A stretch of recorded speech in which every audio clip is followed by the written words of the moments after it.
Children, let us start the rise and spread of Islam. In the previous lesson, we learned about the spread of Christianity. Now we are going to learn about the Islamic religion. Pre-Islamic times and conditions in Saudi Arabia. Before the rise of Islam, the people of Saudi Arabia were divided into many pastoral tribes. Pastoral tribes means they mainly depend on livestock. Livestock means rearing of sheep and cattle. They worship many idols. In the 7th century, a new religion, Islam, arose in Arabia. Within a very short period, it led to the establishment of big empire and the building of civilization. Prophet Muhammad. Now we learn about the Prophet Muhammad. He who propagated the Islamic religion, and he was born in Mecca in about CE 570. CE 570. CE means common era in 570 years. The followers of Islam consider him as the messenger, Allah's messenger. So the Islam means submission. The followers of Islam are called Muslims. Muslims worship only one God, Allah. Children, do you know the holy book of Muslims? Yes, Quran. Quran is the holy book of Muslims. And they worship only one God, Allah. And they go for mosque to pray. To worship Allah, they go to mosque. So, early life of Muhammad.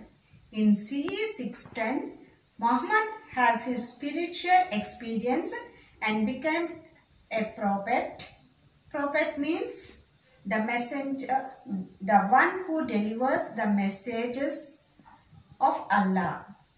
So, he called himself the messenger of the supreme being Allah. And he preached against the idol worship. Muhammad was forced to leave Medina. Muhammad was forced to leave Mecca and to move Medina in CE 622. He went to move Medina with his followers, and he became very popular till 632 CE, the year of his death. Means till his death, he became very popular in Medina. After his death, his friend Abu Bakr became the new leader of this Islamic religion. And his successors was known as caliphs or caliphs. And we'll move on to teachings of Muhammad. Muslims should not worship an idol. First one is, a Muslim should not worship an idol. And the second one is, he must not lend any money on interest. Did you understand? They should not lend money on interest. They should not give any money for interest. And he should not lead a life of virtue and benevolence. So, Muslims should have a life of moral excellence, and they should have mercy on others. So, all Muslims should regard themselves as brothers and equals. So, every Muslim should regard themselves as brothers. These are the teachings of Muslim. And lastly, we'll move on to the obligations of Muslims. There are some obligations which were given to the Muslims, and they are called as 5 pillars of Islam. The first one is Shahada. Shahada means there is no God but Allah is only one God. And Salat. Salat means prayer. So, a Muslim should offer prayers, means namaz. They will do namaz, no? 5 times every day. 5 times every day, 5 times they should pray for God. They should namaz.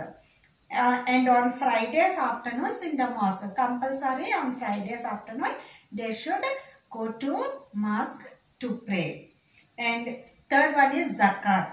Zakat means alms giving. He must give alms to the poor as an offering to Allah and a religious act. So they should offer to the poor. They should help the poor. That is zakat. And Sam or Siyam. And this is the Muslims must keep fast from dawn to dusk during Ramzan. So they will have Ramzan times. 40 days fast. They will be in fast for 40 days and they should not eat anything. And Hajj. Hajj means the pilgrimage to Mecca. The pilgrimage to Mecca. So once in a year, once in their lifetime, each and every Muslim should visit to that Mecca. And they must travel to Mecca. And this pilgrimage is called Hajj. So these are the 5 obligations which a Muslim should do. First one is Shahada, second one is Salat, and third one is Zakat, and fourth one is Sam or Siyam, and the fifth one is Hajj. So these are the obligations for the Muslims, and the teachings of Muhammad is, first one, they should not worship an idol. Second one, they must not lend money on interest, and they should lead a life of virtue and benevolence, and all Muslims should regard themselves as brothers and equals. So this is about the Islamic religion. Okay children, did you understand? In the next class, I will continue. Thank you one and all.